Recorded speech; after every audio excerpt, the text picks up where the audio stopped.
So, today we're doing things a little bit different. Today we're talking about the real world game of Yu-Gi-Oh! And we're going to be talking about a subject I've been thinking about for a while, a subject that has been brought up, but very typically with a certain bias. And that is, should cards released post-pandemic be banned?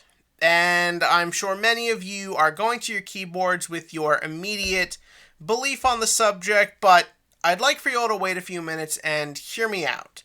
Because even though I've made my opinions vocal before, I wanted to take a video just dedicated to talking about the subject, because it's not a simple yes or no. There's a lot that has to be factored in here, and we are, hopefully in a 10-minute time period, gonna try and get through as many of the arguments and the situations as we can. So this is not going to be a video to go after anybody or to make fun of Yu-Gi-Tubers. I just want to talk about what is a very complicated situation. That being said, fuck all the Yu-Gi-Tubers. Anyways, so yeah, I think the best place to start at is the obvious factor, and that is that the Yu-Gi-Oh! Ban list is mostly defined by what happens at big tournaments, regionals and YCSs. If a deck gets hit, it's because it's been tearing up the big tournament scene, people are getting pissed, everyone's seeing the results, and it's gotta be dealt with so we can get a fresh new take on the meta. Unfortunately, though, in case you haven't heard, we're kind of in a pandemic, and being around people is death. So, yeah, there's no big Yu-Gi-Oh! Tournaments going around, so that then brings up the question, what does Konami do? Because, well, the way they do business is they make product that has cards that you then buy so you can go play their game. That is the whole sort of system we go by. So that then brings up the question, when a huge part of how that system is controlled and regulated, how do you supplement? They obviously can't stop selling cards, and Yu-Gi-Oh! Players aren't going to want to just stop playing Yu-Gi-Oh! Because they can't go to real-life tournaments, because we have the beauty of the internet. We've got your dueling books, your Yugioh pros, and let's be real here, they're kind of the heroes of this whole situation, because they've kept the game going. Can't go to locals? Oh, well, just go online and duel people that way. You know, and again, there are obviously negatives and positives to playing online, but if you want to play Yu-Gi-Oh!, you have access to Yu-Gi-Oh!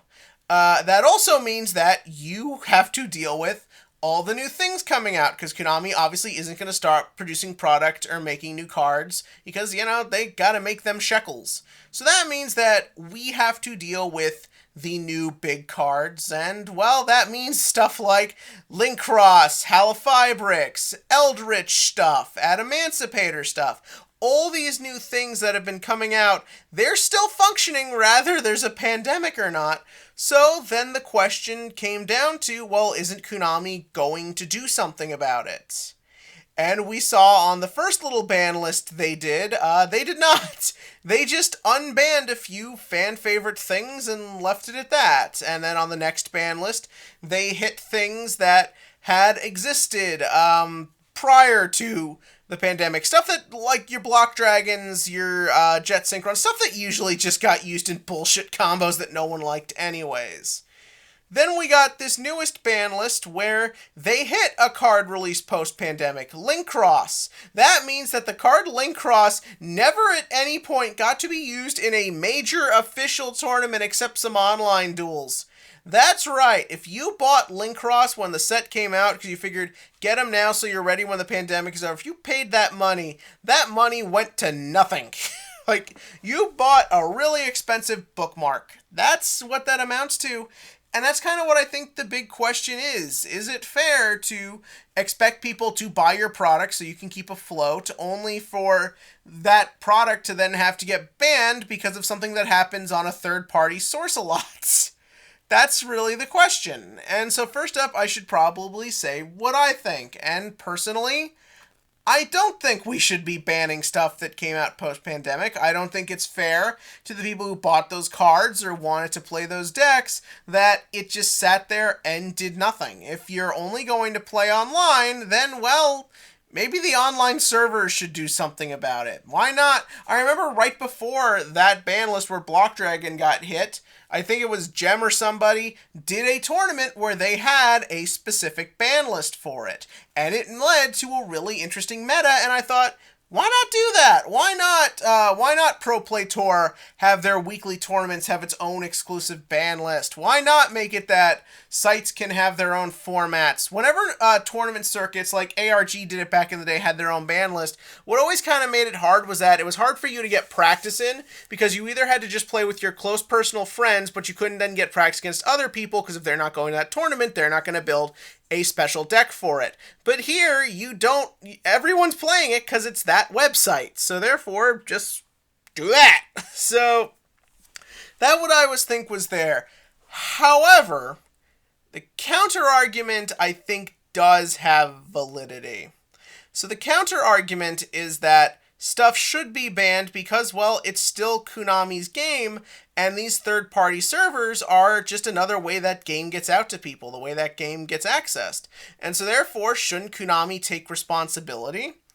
Shouldn't there be one universal set of rules that everyone can rely on? It doesn't have to be that if you go from one site to one site, they'll do their own thing, make things their own different way. Like, isn't that fair? Isn't that how things should be?